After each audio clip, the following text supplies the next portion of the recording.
So this is the Whirlpool. How to operate the Whirlpool dishwasher. Right now I have a lot going on there. So it comes with these settings. Equal. This one gives about 2 hours. Forks and plates. Oh, this is for your pans. And this is how it turns out. Press the power button. Select the settings you want.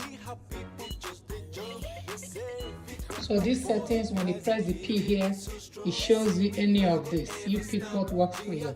You know, whether you eco-friendly, pot, plates, spoons. So you choose here.